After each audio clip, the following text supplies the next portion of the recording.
So in this video, I want to handle two questions that came up, and I'm really digging these comments, questions. I remember when this channel had like 30 subscribers, and now we're up to like 2,600, which by, modern YouTubers, I mean, that seems like small, but to me, it's a very meaningful kind of thing to reach out to people and make these connections and really go on this weird adventure together where we deconstruct thinking. So it's this whole method of finding out who we are by recognizing what we are not. And thinking is such a bummer for our species, particularly recently. I mean, we're figuring out that overthinking ends up being the cause of most of our problems. And that's so many new books on the bliss that you find when you stop thinking. And again, the goal isn't really to stop thinking. It's to unravel the trickery and mysteries of thinking. And that's what I think is behind this. And so where we can go on this path to deal with these questions is ponder on the possibility that you may not think as much as you think you're thinking, which is to say that when we use thought to judge and to analyze how much we've been thinking, there's a huge bias in the process.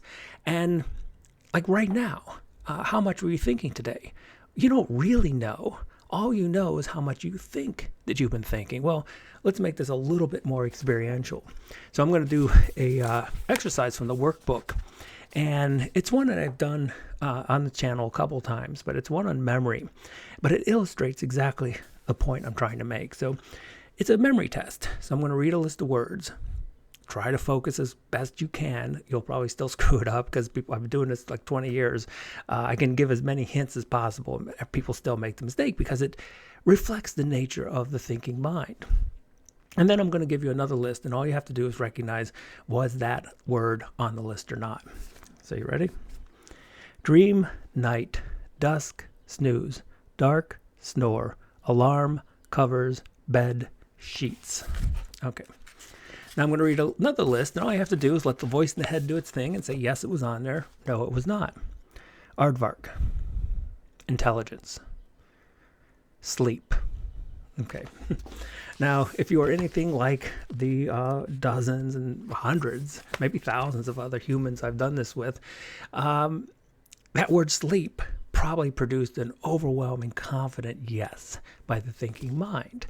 And what that demonstrates is when thinking analyzes, it analyzes what it thought it was thinking. And so you can go back and rewind, and you can see that sleep actually was never on that list. And the trickery there were words that sounded like sleep, and there were theme-related words to sleep.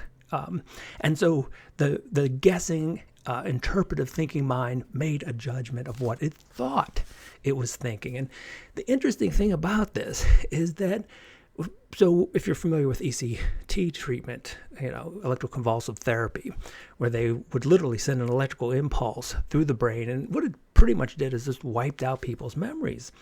And what that did is it actually altered the thinking process. So some people who were in deep depression simply forgot that they were depressed. And so it did seem to have some measures of improvement. And you could probably relate to this if you've ever been in a really bad day, but had a moment where you simply forgot that you were depressed.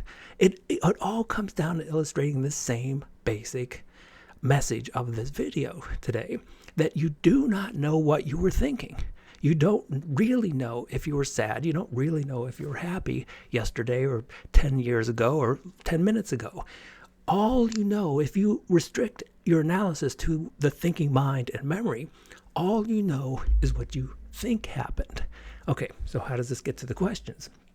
Oh, I remember one question was, well, when did you stop thinking? Well, when you put it that way, you've only stopped thinking to the extent that you think that you stopped thinking. And can you see how that's the trickery of thought makes that a difficult question to really get at?